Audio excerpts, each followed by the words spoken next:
Well, it's our home stretch here on VSA, and my guest is Sowore, who is a presidential candidate. He's a jack of many worlds, an activist, a politician, and a journalist. He's dared various governments and has stood up to intimidation in the past. Commendable as his antecedents are, many Nigerians still have doubts about his competence for the presidency, and that is what we'll be speaking of pretty much later. Well, in the second half of the show today, the AAC presidential candidate will tell us about what stands him out and apart in the race to take charge of Nigeria's biggest office. Sure, good to see you again, and thanks for coming here live on a day, historic day, the day the students finally got their bite to say to the government of Nigeria, we want to go back to school. So, AAC. I got my groove back. You know, Stella got a groove back. Yeah, Stella got a groove back. Stella got a groove back, yeah. Now, let's talk about the AAC. Yes. Time wars in Nigeria. You've written quite a lot about people and the two political parties, the APC and the PDP. Today, people are not talking about two parties anymore. So many others are there. Your party, the Labour Party, and even the ADC. So, speak to us about the AAC. Well, the AAC is a radically different political party. We are the only party that has taken that direction of a socialist bent. And when we talk about this, we know people get scared. It's like, oh my God, they want to come and take over everything. But we are quick to remind them that the Nordic states, are socialism. They have what they call the Nordic model, where they invest in their people. They co-own whatever is owned by the government is owned by the people. Norway is a good example of such a place where they have so much money from oil sales, but almost every Norwegian can be rest assured that they are part owners of the wealth of their country. And that is the easiest way to explain it to our people, is that you are once again going to become part owners of the wealth of your country and not be told that the wealth of the country is a collateral for a few. That's where we're coming from.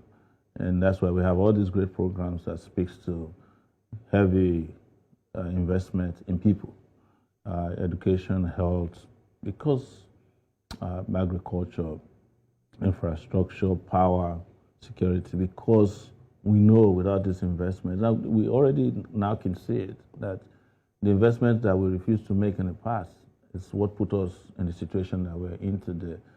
And I tell people, after 20 years in the U.S., nobody can tell me that the U.S. is not socialist in a lot of ways, because there's a whole set of programs for the poor, for those who are retired. They have a social security system.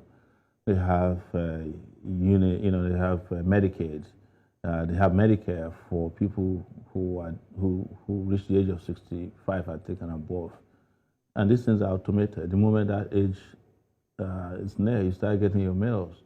They have, systems in place for people who have been in the military and who have left.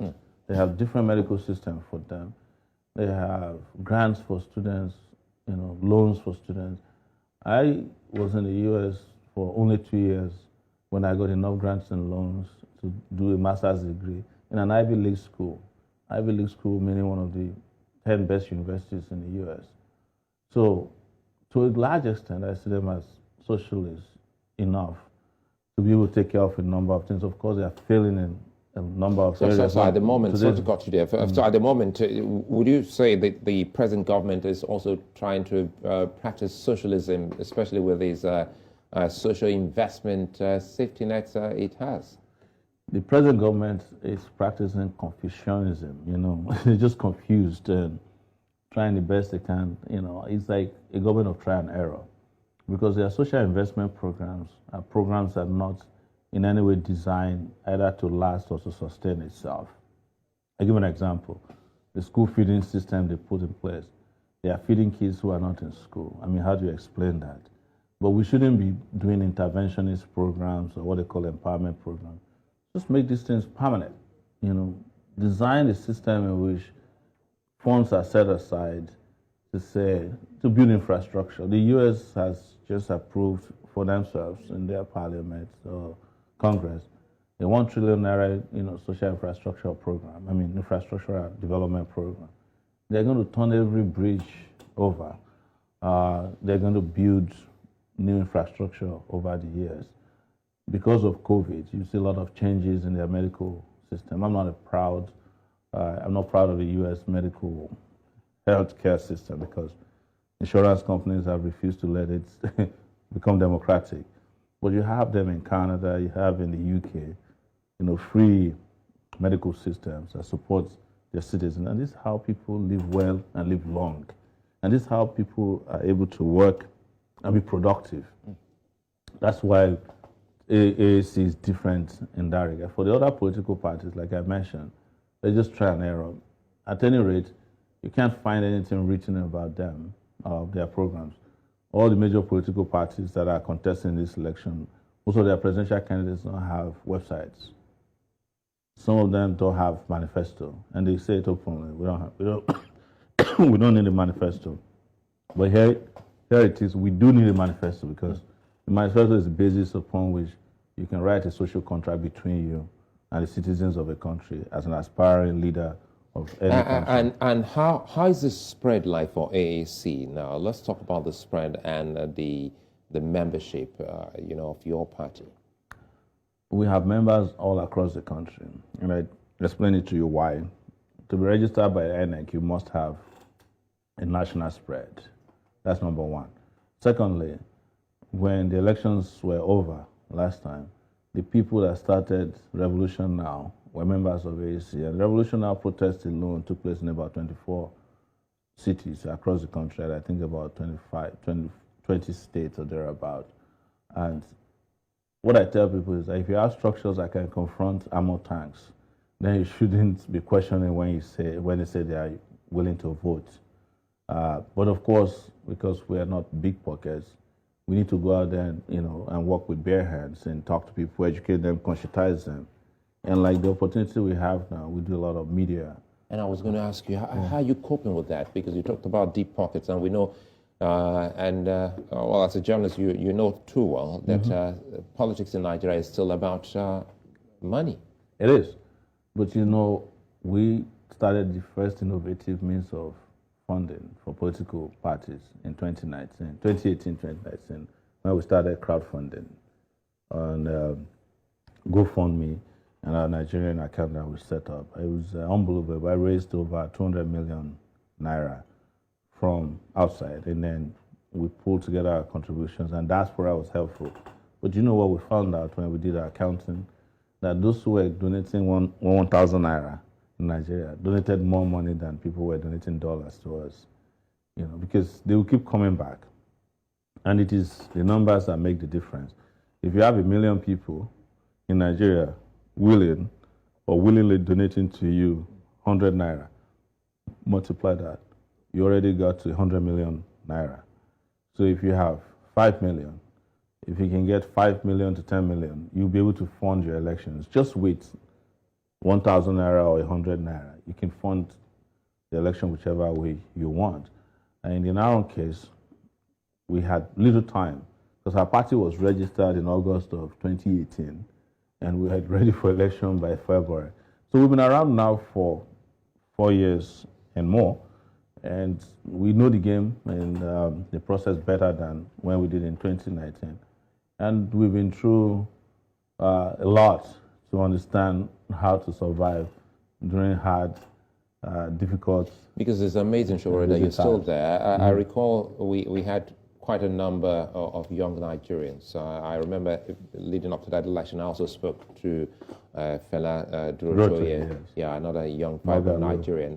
And going into this election, looks like Sowore is the only man who's coming from 2019 still there. Now, let's speak about your candidates in your party, the National Assembly, governorship.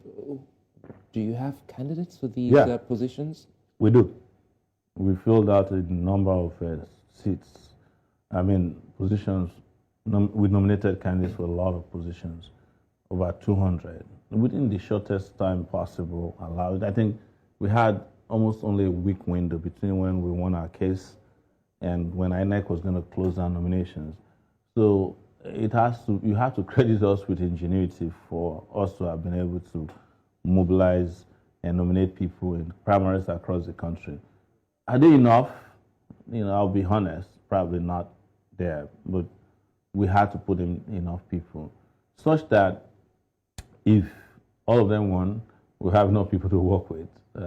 And because we also fielded a lot of candidates in state assemblies as well, senators, House of Rep, governorships, and of course the presidency, where we are part of the 16, there are only 60 presidential candidates in this race.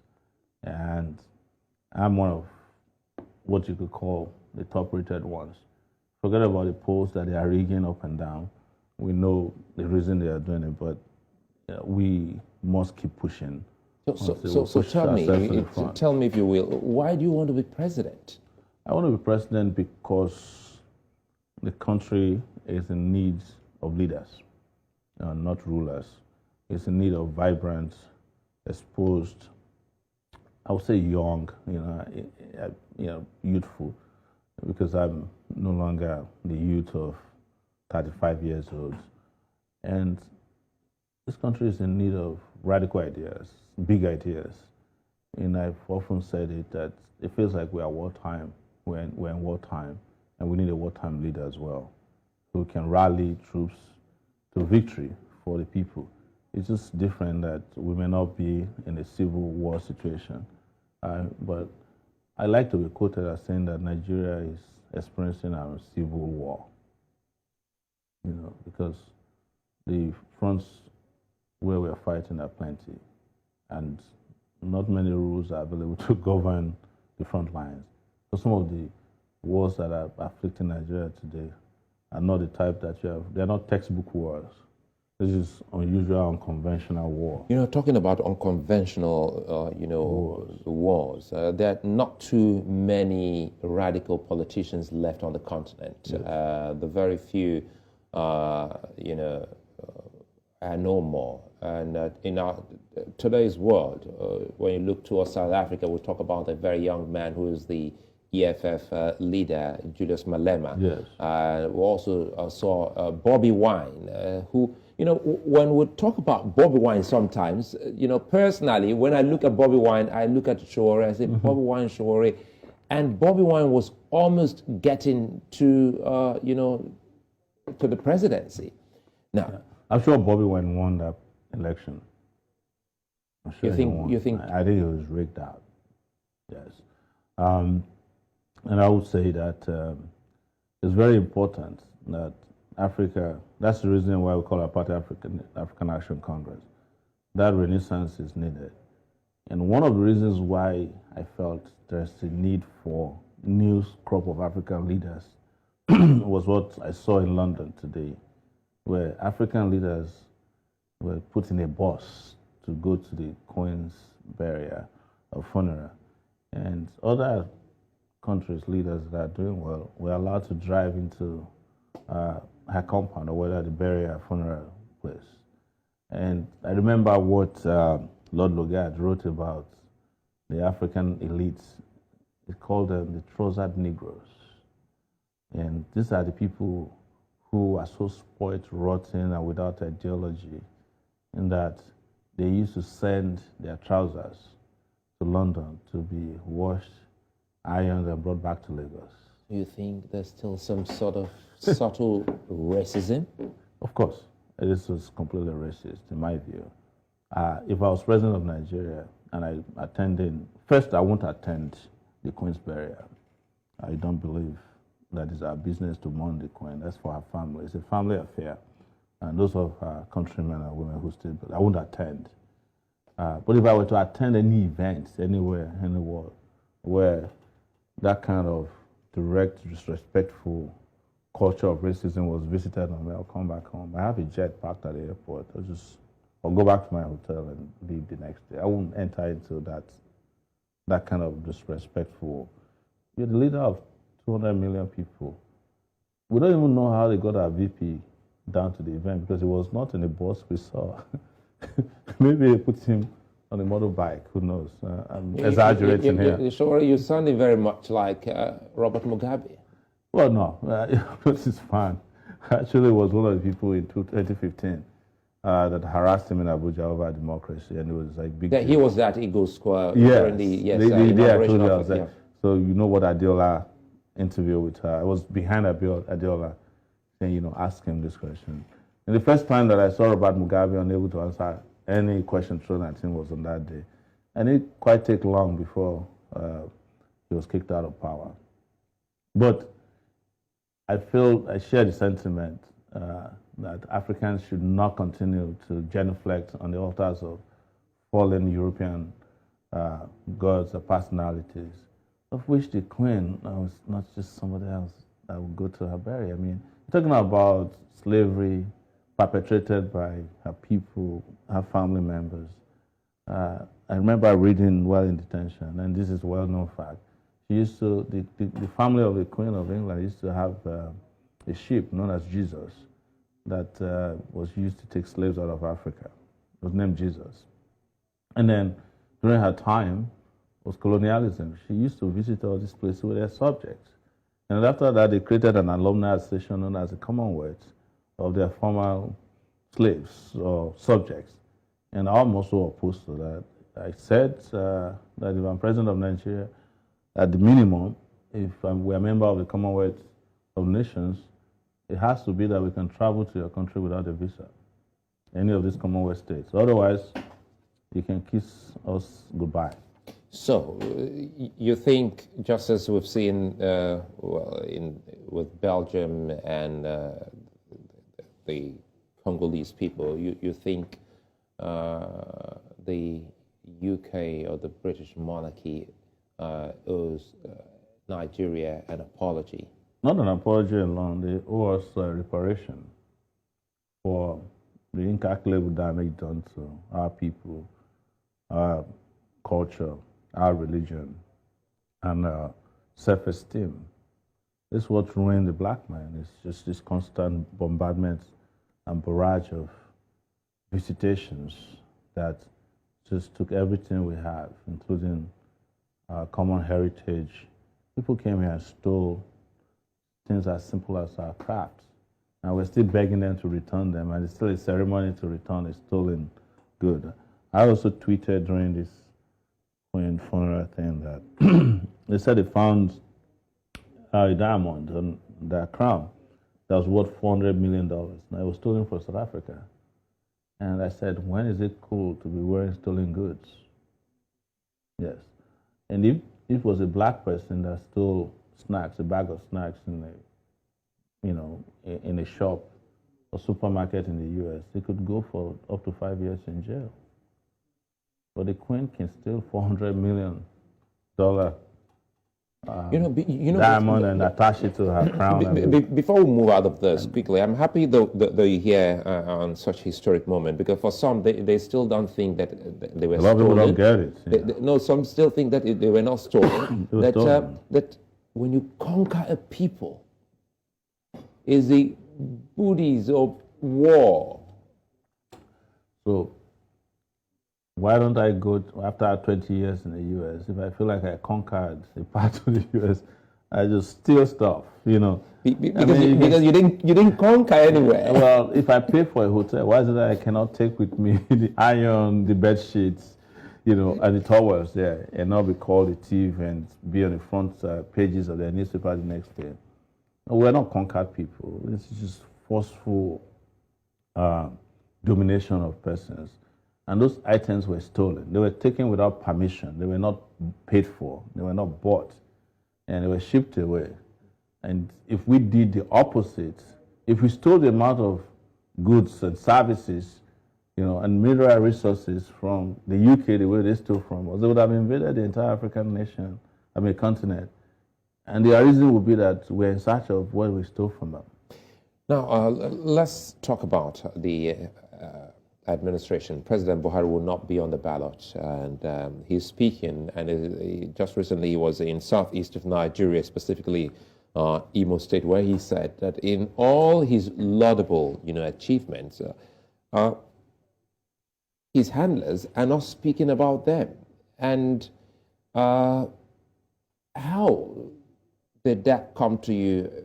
Now, I want you to put on your journalist cap before you take that into your political cap, because he's got some, handlers on social media, in charge of print, in charge of electronic, and he's saying that I've done so well, but my stories are not being told well. Well, the fact that after appointing all these so-called aides, no one of them could testify to his great work shows that there's a problem somewhere of what his perception is and what they perceive him and his achievements to be. I have said it, and I repeat here that President Buhari is living in an alternate reality. He doesn't see what we see. And I'm sure he doesn't see what his aides see. That he ruined Nigeria. And Nigeria is right now on the precipice. Any little push, this country could go up in flames, or it could collapse, it could implode or explode.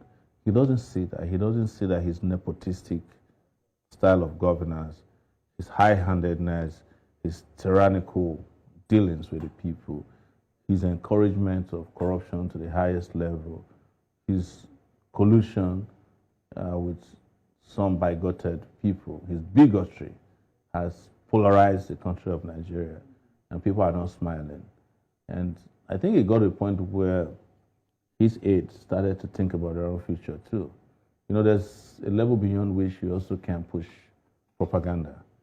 And they're thinking, well, if we are going back to the society as jobless people in the next few months, we better be careful. And that's why they're no longer speaking to those highfalutin lies he used to talk about in the country. And I'm shocked that President Buhari is shocked that nobody sees his achievement, that he's the only one. The fact that he's the only one who can see it should have made him understand that he failed spectacularly as president of Nigeria. He can't say he'll do three things only. Nobody had much expectation about him. That he'll fight corruption, he'll rebuild the economy and fight insecurity. Ask where we are today. You want to fight corruption? Your accountant general is still 150 billion naira. You can't find out. You didn't even know. Under your nose. Snakes swallowing money. I think there's monkey that took some money. I'm always happy when I have journalists, my colleagues with me. I like to ask them this question. Do you chuckle over headlines like snakes, monkeys, swallowing monies? Do you chuckle or does it give you pain? Do you feel pain? It gives me pain because I also think that there is a level of journalistic integrity that is involved when we can just outrightly let those kind of things become headlines without really finding out. Because what the people who are saying these things are saying is like, the rest of you are stupid. Anything we throw at you, you just catch it without finding out. So I think there's some journalistic integrity involved, But, in terms of talking points, it's great to speak metaphorically. Now let's close with some talking points, and that has to do with the AAC. What would be the top three things you would love to fix should you be given, the presidency? Power/energy, education, and security. In that order? In that order. Power will be, like if we can switch on electricity in this country, I think prosperity will follow. And I think security will follow. I think our GDP will rise geometrically. It will provide employment. It will support the healthcare sector because the healthcare sector now is driven by technology. Without electricity, you can't even use your phone the way you want to use it. So you need it for everything. And it will help build infrastructure as well because things you need generators for, now you can use electricity for. It will help with agriculture a lot because we can actually refrigerate food that gets spoiled now. And it will help with tourism. I think people will likely want to come to a place with electricity than they will go into a place in darkness. So it will help in a lot of, so those will be my 3 places of focus. I often said that every president that has come to Nigeria is always interested in combining one portfolio with that of the president. It's always the oil sector. Me, I think I want to combine that of the education sector. So I want to be president of Nigeria, and if I have to be a minister, it will be Minister of Education or Minister of Power, not power to steal, but power and energy, and Minister for Security. Already, if you're president, you're the chief security officer of the state, you're a commander-in-chief, so nobody needs to add that to your portfolio. But those 3 areas are very, very important. I think if any president ever came to Nigeria and solved power problem, nobody will ever forget the president. Omoyele Sowore, I would like to thank you for your time and best wishes in your aspiration. Thank you very much. To lead in Nigeria. Thank you very much, and thanks for having me. Well, that's it. On the Square today, our guest has been Nigeria's politician, activist, and journalist, Omoyele Sowore, who is the presidential candidate for the AAC. Join us again. Bye-bye.